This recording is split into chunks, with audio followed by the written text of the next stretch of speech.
Yeah, good afternoon. It's Darren Dance with ATB Weekly, brought to you on this Thursday night.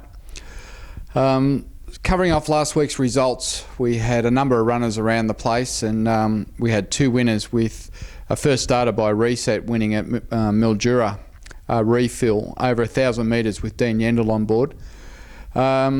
Refill was quite a good win. Drew the inside, jumped out, was scrubbed along to hold the lead, and then on the corner Dean Yendall dropped his whip, and I thought, oh no, we're in trouble here. But to the horse's credit and to Dean's credit, he got him over the line, and he won very well. Congratulations to all the owners. Refills has been trialling very well, and I think he's a nice horse in the making. Resets, typically you'd expect him to get out to 1,400–1,600 metres, so we're looking forward to this horse, and he's a horse to keep an eye on. He might be above average.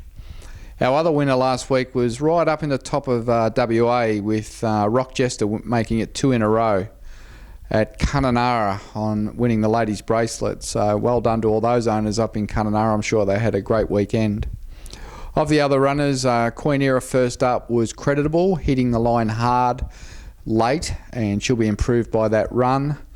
Down at Pakenham on Saturday, General Amore, I thought was a touch unlucky not to win when he ran second. Jumped out, led, travelled beautifully, come around the corner on a heavy track and found himself on the rails and basically got bogged in the straight. Hung on and ran second. I think General Moore's a nice horse by General Nadeem out of a good mare called Libidinius that we raced a few years ago. You'll see him probably going around later next week at Cranbourne. General Moore, he's one to follow as well. Shiny Buttons, unlucky, run second again down at Moonee Valley on Saturday. Looked the winner on the corner, but got outgunned late, and a good honest run. He's never missed a place this time in, and he's had 4 seconds in a row now, which is quite frustrating, but I guess when you're competing in Melbourne, that's what we all want our horses to be, and he's going to win one, even though I guess his next start's going to be a step up into listed grade, where we're looking at contesting the JRO Cup at Moonee Valley in 3 weeks. So we'll no doubt run into some very good horses there. But as Darren said, sometimes you just got to roll the dice and find out if your horse is up to it.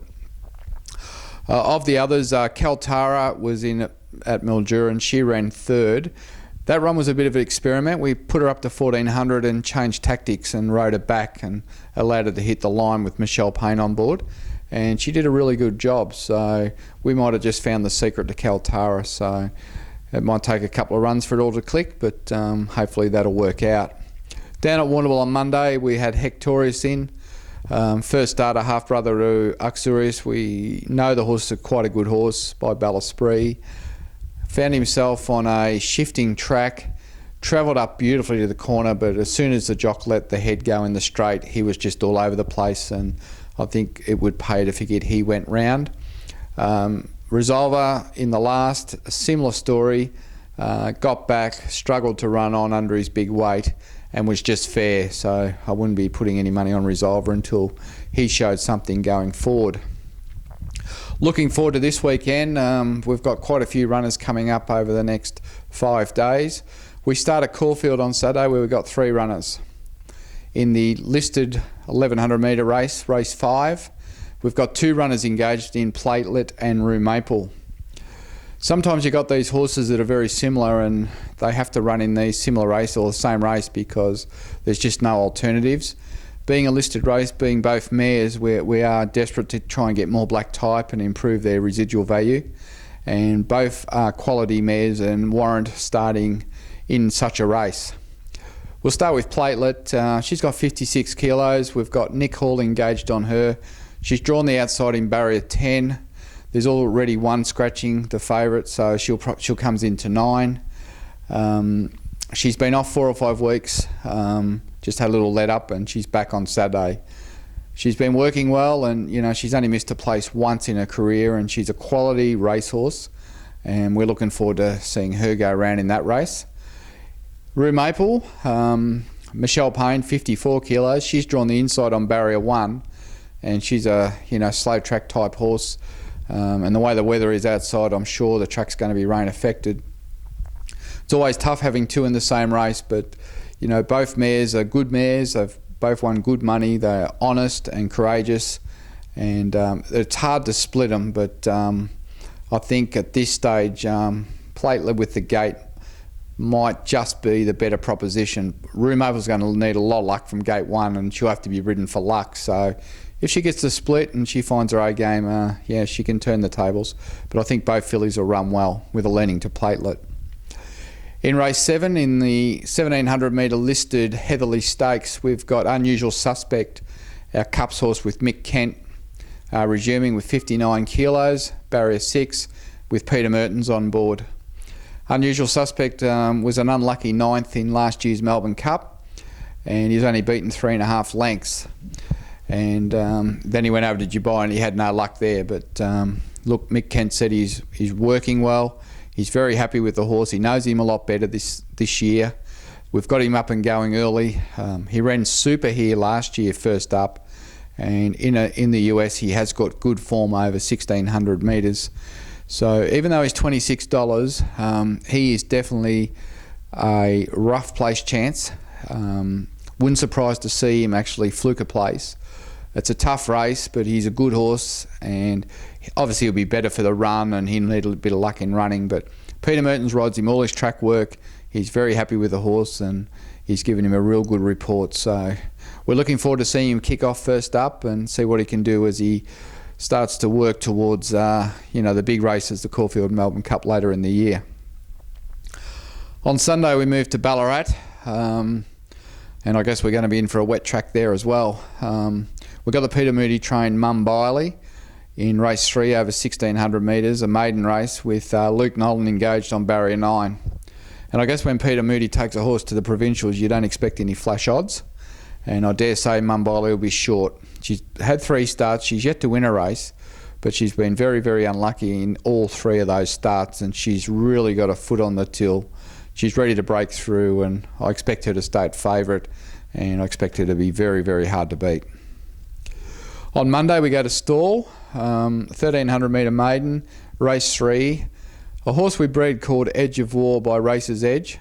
We've engaged Brad Rawiller, and he unfortunately has drawn barrier 15, but he'll probably come out of 11 or 12. Edge of War, he trialled today actually at Ararat on the official trials, and he actually won that trial over 1,000 metres, which is a pretty good effort, and it was quite a heavy track. So the horse looks good. All 3 trials have been pretty good. By Racer's Edge, our expectation is he's a mile, 2,000 metre type horse. Hard to see him winning a Stawell 1300 metre from barrier 15, but after watching his trials today and just knowing the horse, I think he'll be competitive, but he'll be one to watch out for when he gets out to 2,000 metres. Off to Seymour on Tuesday, we've got Edge of Storm second up. He ran a fair race first up at Swan Hill 2 weeks back. He finds himself in a 0 to 62 over 1400. Once again, I think he'll probably need this run. He's a staying type horse, and until he gets out to a mile, 2,000 metres, I think he's just working home. On Thursday, we'll have General Moore down at Cranbourne.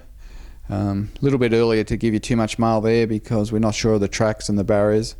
But on his first run, he'll be running well. And then on Friday at Geelong, we'll have Magnus Bell in a 1,000 metre race. And she ran 3rd at Swan Hill first up. And it was a very, very good run. Commanding Jewel won the race. It's since gone to Moonee Valley and won. The second horse went to Mildura and won last week. So I'm sure Magnus Bell will go around at Geelong next Friday and be pretty short. And hopefully she can get the money. Going forward, we also had our first horse over in Singapore trial today. Lucky Lion had a 1,000 metre trial at Singapore on the track there. Trialled very nicely and ran 3rd. One more trial for him and he'll be ready to race. And Stephen Gray reported that he was very happy with Lucky Lion. Just jumped out, travelled under his own steam, wasn't really asked to do a lot, and wound up in 3rd place. And he said 100 metres off the line, the horse was in front. So he's happy, and the horse is coming along very well. Looking forward with the news from ATB, next week we'll be announcing a spring tipping competition with Centrebet that we invite all our owners and friends who go to our website on a weekly basis to participate in this tipping competition, where you can put your tips in every Saturday, and at the end of spring there'll be some serious prizes to be won, and it's going to be a bit of fun, and be interesting to see which of you owners out there are the best tipsters in our group. And I'm sure we'll have some monthly prizes and a really nice prize at the end of the season. So for a bit of fun, you can get involved in the ATB Centrebet Spring Competition. We'll be announcing that next week, and it's designed just to get a bit of interaction between our owners and have a bit of fun through the spring. When the ball's been bounced in Melbourne on Grand Final Day, all of the International Cups horses will be in their stalls at Werribee after landing from the overseas flights. So when that ball's bounced, they'll be actually going into their stalls for the first time. So that's creeping up pretty quickly. As you know, we've got 2 horses flying out, both from the UK, and we're going to organise some events at Werribee over the period and that's going to be open not just to the owners of those horses, but to also anyone that's involved with ATB. And we're going to have opportunities to go down to the Werribee Quarantine Centre and actually watch these international horses work. And on the second Saturday, we'll be either on the Saturday morning or the Sunday morning, we're going to have a big breakfast there in the function room at Werribee, and we'll be able to watch all the international horses work. So we'll be sending out an invitation for those who want to come along that morning and just have a look at horses like Red Cadeau, Dunedin, Jackleberry, our new horse Tack Bistron, and just have a first chance to have a look at these horses. So that's going to be exciting. We'll also be having a number of functions over the Spring Carnival, which we'll give you the opportunity to come along to, and that'll conclude with a major party, hopefully at Crown Casino on Melbourne Cup night. So stay tuned for all that. In terms of, I thought just to think about who's hot with ATB at the moment. Well, you'd have to say training Jason Manning's hot, only because he's holidaying in Kununurra and he's managed to get Rock Jester to win 2 races in a row for us. So well done to you, Jason. In terms of who else is hot, I'd say Dean Yendel's pretty hot at the moment, only because he's taken a week off and flown out to Phuket. So good on you, Dean. I hope you have a great break. So who's not hot? Well, I can tell you I'm not hot. Living down here in Victoria today with snow at Gordon and Dalesford and Macedon and a top temperature of 6 degrees, it's certainly not hot down here. And I felt sorry for our Darwin Cup horse, Sirion, who returned back to our farm here today to be greeted with 6 degrees after sunning himself in Darwin for 6 months in 35 degrees. So 2 big rugs on the big fella and trying to keep him warm. So Sirion's just definitely not hot. For those who have been on our website during the week, you've noticed a few changes. We've launched our ATB International page where you can log on and register interest for next year when we start to look for new horses to race internationally in Dubai and the UK, and also for horses that we intend to bring out to Australia for next year's Caulfield Cup, Cox Plate and Melbourne Cup. So have a look at that. We do intend to continue to buy these horses each year, and obviously we need some owners to get involved with us. So take a look at what we're doing on the ATB International page. And also we've launched the new ATB Tours page, which is also located up the top right hand corner of our website, and you can see the plain logo there. So when we're travelling overseas with these horses, we're inviting our owners and clients of ATB to come with us and just enjoy some time at the races. It's a great way to see the world. We had a great time in Dubai this year, and I know the people that came to Ascot and Ireland just had a ball. So just have a bit of a look at that. But we'll be announcing what tours we're doing in 2013 later on in the spring. And finally, we went down to Warrnambool on Monday and Tuesday, and on Tuesday we galloped a number of horses, 2-year-olds. Some of those have got shares available in them, and I think there was a couple of stars amongst those ones that had that little workout, and we'll give them another more serious trial in a couple of weeks. But all those gallops from Tuesday at Warrnambool and a couple of interviews I did with Matthew Williams, who's actually pre-training those horses for us, I think would shed a little bit of light on just what his thoughts are on those horses. And I'd probably direct your attention at this stage to the Snitzel Chantilly Rose filly.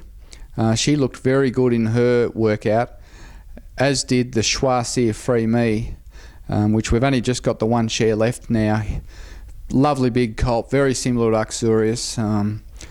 Probably better bred, and as Matthew said, may even move better than Uxorious. And there's a couple of Choisirs in his pedigree that have been multiple winners and stakes winners, so that cross works. So he looked very impressive in his workout, and I think he'll be even more impressive when in his next trial, we just let him run along a bit. And the other one there that was quite exciting was the Sebring colt that's going to Robert Smurden, 2-year-old colt. There's only 3 shares available in him, and we all know what a great horse Sebring was. Like, he won the Golden Slipper, and he won the Size Produce, and he was just a gun 2-year-old. And this Sebring colt, he's a beautiful animal. So if you are interested in getting involved, I'd take a look at those horses, and we'll be back down at Warrnambool on the 12th of September to give half a dozen of those horses a trial, and we'll certainly be putting that vision on the website if there's still shares available. But it's a good way to get involved. You can actually see the horses run before you invest in them, and knowing full well that those horses will all be racing next year. So whereas you buy a yearling, you've got to wait 18 months, and you're never sure whether they can run. But this is a great way to get involved in some of these young horses, and they've Vobis qualified, Super Vobis qualified, etc., and they look the part.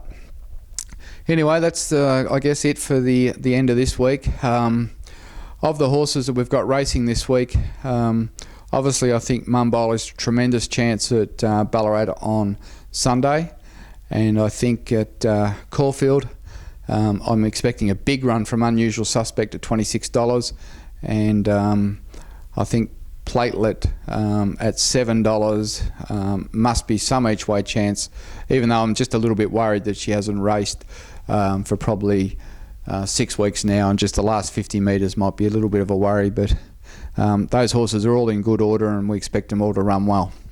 Anyway, until next week, we'll be back, and hopefully it might be just a little bit warmer than the current temp down here of about 6 degrees. Cheers.